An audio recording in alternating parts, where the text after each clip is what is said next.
Hello, this is Solomon Davis from Right Side Trading, where you can learn to trade on the right side with confidence.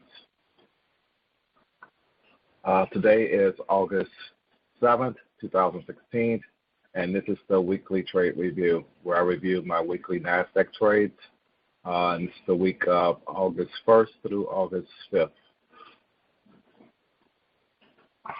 Let me bring up this website right quick. And we have courses, mentorship, different strategy things that we are watching, and our blog out here. But what I want to bring your attention to is our disclaimer down here, letting you know that this is for educational purposes only. And trading is risky. You should get advice from your financial advisor, see if trading is suitable for you, because you can and will lose money at trading. So also we have a YouTube page. Subscribe to our YouTube page. You can see our weekly market review, our weekly trade reviews, stocks that we are watching, summary of the NASDAQ trades and the strategy that I'm looking at and that we're going to review here now. But let's get back to it. What I'm looking at is a morning NASDAQ trade for the opening. This is just one of many strategies. And this strategy, I look at the 9:30 open. Very basic rules here for this particular strategy, and that's the part that I'm going over. We do have a little bit more advanced rules for the strategy. The only indicator that we use is the pivot. And it's a 5-minute candle that we look at. Red candle, we play down. Green candle, we play up. We look to lose no more than 5 points on the trade. We look to profit 5 points or more. One of the rules on this particular trade is if we have a doji, which is $1 or less between open and close, it's a no trade. That's kind of stands for indecision in the market for us. Then we have to really wait until the next candle to decide what we want to do. And now the trades that we had this week on August 1st was down, and we got stopped out or break even, or according to how you traded that. On August 2nd was a doji. The 3rd and 4th also were doji and no trade days. August 5th was up, and it was up for 10 points or more, and I actually recorded that in the virtual account, and I will be posting that out on YouTube. So, okay, let's get right to the charts and take a look at the trades. Let me see if I can bring the chart up. Okay, that is the Friday. Let's go back to the Monday. This was Monday right here, August 1st. Yep, August 1st. And as you can see, red candle down. If we would have was able to get into this trade, we would have went down, but we only had one candle down, and it didn't quite make it even to our 5 points. But a lot of times, if you watch when you see my videos, you'll see a lot of times I do hit these things pretty good, getting into these trades. And I get where I have a stop on these trades, and I'll bring my stop real quickly to a break-even trade or lock in a little bit of profit. So that's why I say it could have been a activate. This was actually down. We either got stopped out or a break-even or a no trade. You could have decided not even to take a trade on this if the market has been trading upward. So it's all according to how you actually manage that trade and how you want to take that trade. Let's go to the next day.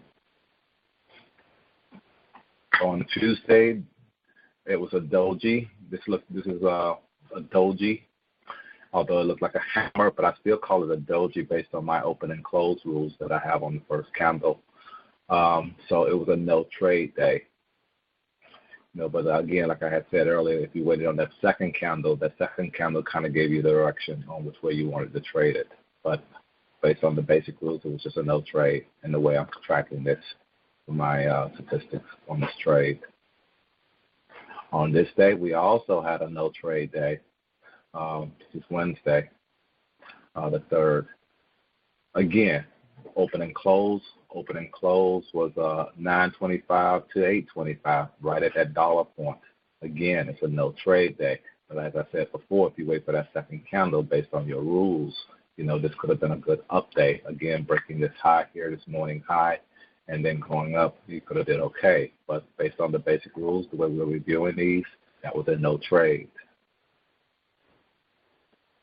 On Thursday, again, this was one of those weeks where this was even a tougher one, though, for me. I remember this day. This was a no trade day.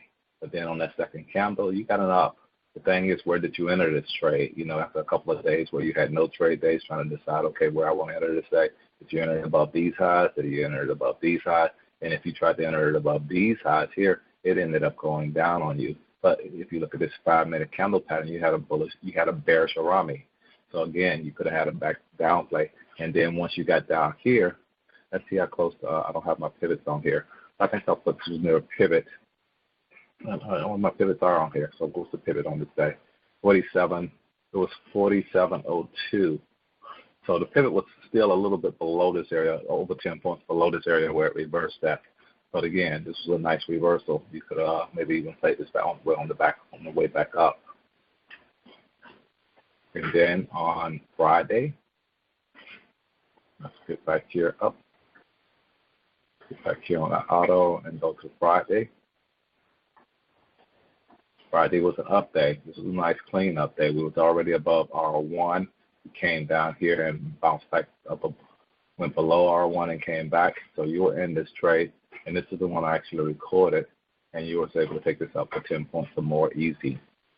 So that's it on the trade review. And like I said, I'll post a video of this trade out there on YouTube here, I hope, for tomorrow morning. And what do we got going on in the market right now? It's Sunday, and the market's kind of just trending sideways. Looks like it may want to go up. But let's get back over here. As I said, August 1st was a down, stop, or break even, all according to how you manage that trade. The second, third, and fourth were all dojis and no trades. The fifth was up for 10 or more points. Now my market review. My market review, I'm looking at the comp, and also I trade the NASDAQ, which they're somewhat similar.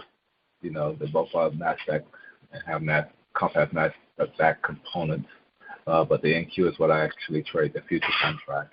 And we're looking for that to close above 4,800 this week. I'm expecting the market to go higher. The comp has already closed above 5,200 this past week.